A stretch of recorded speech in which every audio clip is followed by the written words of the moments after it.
Good evening, friends, and welcome back to a fresh episode of our online English learning masterclass, Learning English at Home. आज के episode में हम आपके लिए लेकर आए हैं फ्यूचर टेंस प्रोग्रेसिव टाइप या कॉन्टिन्यूअस टेंस ऑफ फ्यूचर। इसके अलावा दो और टाइप्स हैं, परफेक्ट एंड परफेक्ट कॉन्टिन्यूअस, जिनके बारे में हम बात करेंगे आने वाले एपिसोड्स में। तो चलिए दोस्तों, शुरू करते हैं आज का एपिसोड, जिसमें हम बात करने वाले हैं फ्यूचर कॉन्टिन्यूअस टेंस की।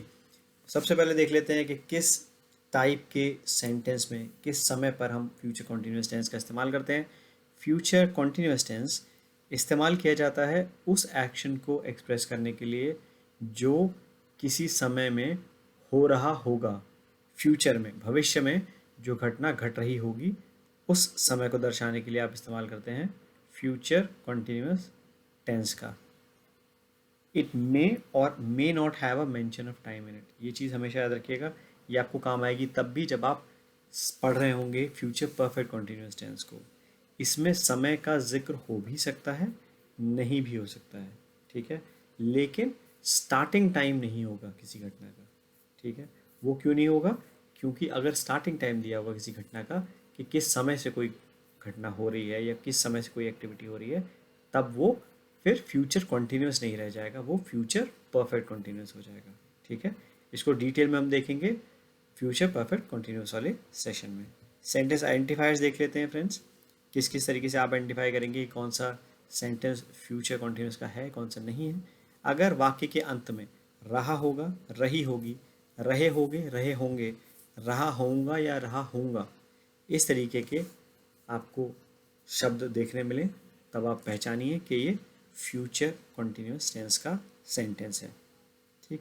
चलिए आगे बढ़ते हैं, देखते हैं किस तरीके से मैं अफर्मेटिव सेंटेंस या पॉजिटिव सेंटेंस बना सकता हूँ फ्यूचर कॉन्टिन्यूअस टेंस का, ठीक है। काफ़ी सिंपल है। ही किसी पुरुष का नाम, किसी लड़के का नाम, शी किसी महिला या किसी लड़की का नाम, it, this, that, these, those, साथ में दे या यू। अगर इनमें से कोई भी सब्जेक्ट है आपके पास, आप उसके साथ हेल्पिंग वर्ब लगाएंगे विल बी, साथ में लगाएंगे first form of the verb plus ING, और आपका सेंटेंस रेडी है। एग्जाम्पल देख लेते हैं जल्दी से। वह जा रहा होगा, ही सब्जेक्ट हो गया आपका, विल बी हेल्पिंग वर्ब हो गई, गोइंग, ठीक है। साथ में अगर फर्दर डिटेल है तो आप ऐड कर सकते हैं, he will be going to school.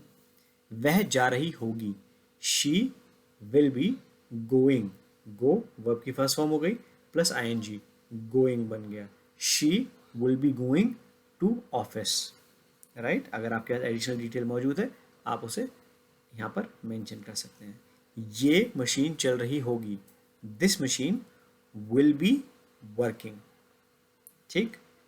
ये मशीनें चल रही होंगी, these machines will be working. यहाँ पर वो डिफ्रेंसिएशन नहीं है सिंगुलर और प्लूरल का, ठीक। अगला एग्जांपल देख लेते हैं। वे खेल रहे होंगे, they will be playing, play verb की फर्स्ट फॉर्म है प्लस आपने लगाया आईएनजी। तुम खेल रहे होगे या तुम खेल रही होगी, जैसा हमने पहले भी बात की है, इंग्लिश में डिफ्रेंसिएशन नहीं होता है ये, सो दोनों ही सेंटेंसेस की ट्रांसलेशन होगी यू विल बी प्लेइंग, ठीक। अब बात करते हैं उन सब्जेक्ट की जो हैं वी या आई। अगर ये सब्जेक्ट आपके पास है तब रिटन में आप इस्तेमाल करेंगे शैल बी, ठीक है। हमने पिछला एग्जाम्पल लिया था, लास्ट सेशन में हमने कवर किया था, तब हमने विल लिखा था, इस बार हमने उसी चीज़ को शैल कर दिया है, ठीक है। तो लेकिन रूल वही रहेगा कि जो स्पोकन इंग्लिश है उसमें आमतौर पर आप इन सब्जेक्ट के साथ भी विल का इस्तेमाल करते हैं, लेकिन रिटन में आप शैल का इस्तेमाल करेंगे। किस किस के साथ? अगर आपका सब्जेक्ट वी है या आपका सब्जेक्ट आई है तो एग्जाम्पल देख लीजिए। हम पढ़ रहे होंगे, वी शैल बी स्टडीइंग। मैं खा रहा हूँगा, आई शैल बी ईटिंग, ठीक है। बोलने में आप इसको कह सकते हैं आई विल बी ईटिंग या वी विल बी ईटिंग, ठीक। चलिए आगे बढ़ते हैं और देखते हैं किस तरीके से हम बना सकते हैं नेगेटिव सेंटेंस। वो और भी ज़्यादा आसान है। आपको सिर्फ क्या करना है, सेंटेंस में वर्ब, जब आप हेल्पिंग वर्ब की बात करेंगे तो आपको हेल्पिंग वर्ब में विल बी की जगह विल नॉट बी लगा देना है, या शैल बी की जगह शैल नॉट बी लगा देना है। एग्जाम्पल देख लीजिए। ही का एग्जाम्पल सबसे पहला, वह नहीं जा रहा होगा, he will not be going. वह नहीं जा रही होगी, she will not be going. ये मशीन नहीं चल रही होगी या ये मशीनें नहीं चल रही होंगी। सो आप क्या कहेंगे, this machine will not be working और these machines will not be working. Rule वही का वही है, ही, नेम, शी, किसी व्यक्ति का नाम, किसी महिला का नाम, it, this, that, these, those, साथ में दे या यू, इनके साथ में आपको लगाना है will not be plus verb की first form plus I N G. Sentence होगा रेडी। वे नहीं खेल रहे होंगे का ट्रांसलेशन क्या होगा, they will not be playing. तुम नहीं खेल रहे होगे या तुम नहीं खेल रही होगी, दोनों ही सेंटेंस का एक ही ट्रांसलेशन है। उनको इंग्लिश में एक ही तरीके से बोला और लिखा जाएगा। कैसे, you will not B play, verb की फर्स्ट फॉर्म प्लस आईएनजी। ठीक, आपका सेंटेंस रेडी है फ्रेंड्स। अब बात करते हैं वी या आई की। अगर ये सब्जेक्ट है तब आप इसके साथ हेल्पिंग वर्ब लगाएंगे शैल नॉट बी, साथ में first form of verb plus ING to get your final sentence.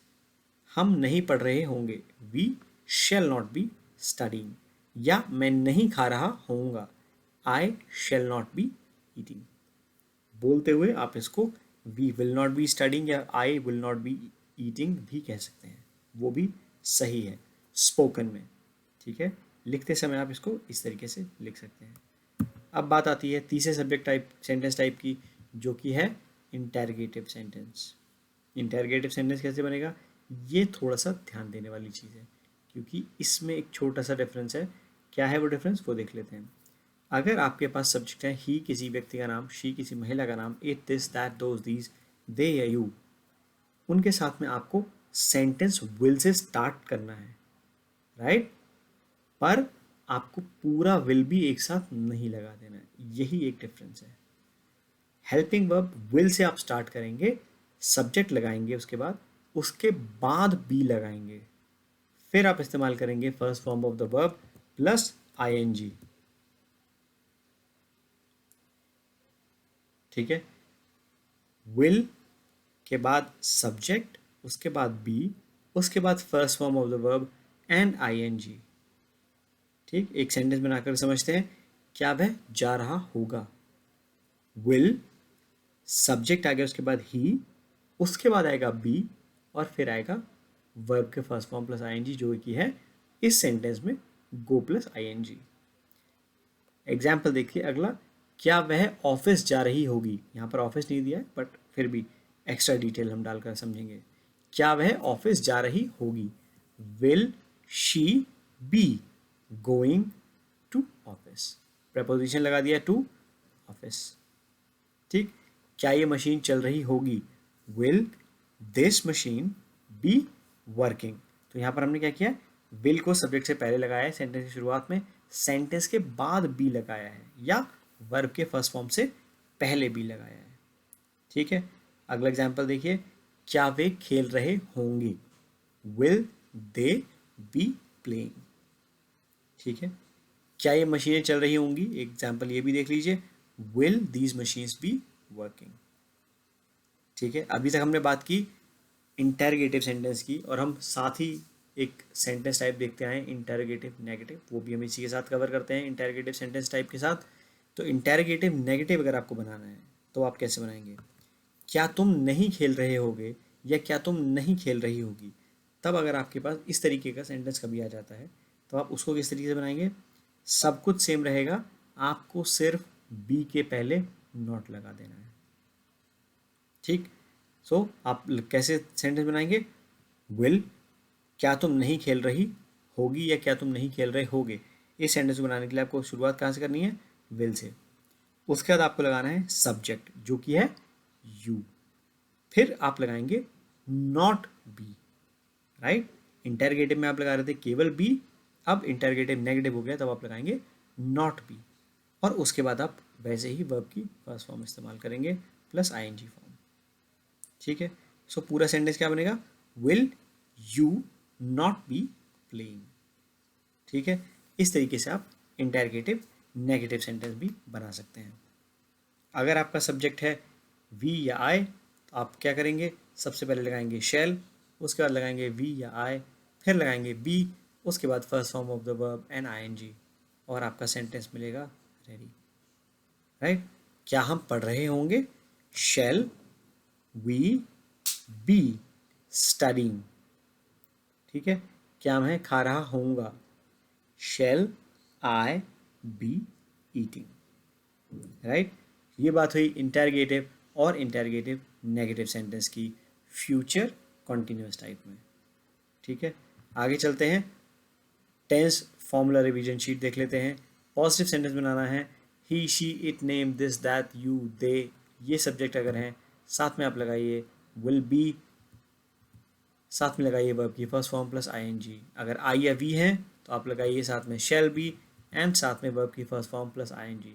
Positive या अफर्मेटिव सेंटेंस रेडी है। वहीं अगर बात करते हैं नेगेटिव सेंटेंस की, he she it name this that you या दे सब्जेक्ट है, आप लगाइए साथ में विल नॉट बी, और उसके साथ में आप इस्तेमाल करेंगे वर्ब की first form plus ING to get your final sentence. अगर वाक्य का सब्जेक्ट है आई या वी, आप साथ में लगाएंगे शैल नॉट बी, साथ में लगेगी वर्ब की फर्स्ट फॉर्म, साथ में लगेगा आईएनजी, और आपका सेंटेंस रेडी है। अगर बात करें इंटेरोगेटिव सेंटेंस की, तब आप करेंगे विल से सेंटेंस की शुरुआत, उसके बाद आप लगाएंगे he she it this that name you या दे, साथ में लगाएंगे बी, उसके बाद आप लिखेंगे वर्ब की फर्स्ट फॉर्म प्लस आईएनजी। और वहीं शेल से अगर सेंटेंस स्टार्ट कर रहे हैं तो सब्जेक्ट होगा आई या वी, साथ में लगाएंगे बी, वर्ब की फर्स्ट फॉर्म प्लस आईएनजी। और यहीं अगर आपको इंटेरोगेटिव नेगेटिव सेंटेंस बनाना है तब आप will, he she it name you या दे, साथ में नॉट बी प्लस वर्ब की फर्स्ट फॉर्म प्लस आईएनजी। और अगर इंटेरोगेटिव नेगेटिव बनाना है जब सब्जेक्ट आई या वी है, तब आप करेंगे शेल से शेल सेंटेंस की शुरुआत और बाद में लगाएंगे नॉट बी। ये तो हुई बात आज के सेशन की, जिसमें हमने कवर किया फ्यूचर कंटिन्यूअस टेंस। इससे जुड़ा कोई भी सवाल है, please feel free to write to us at learningladder@gmail.com. If you like today's session, please give it a thumbs up and share it with your friends as well. And don't forget to subscribe to our YouTube channel and hit the bell icon to never miss a video from Learning Ladder.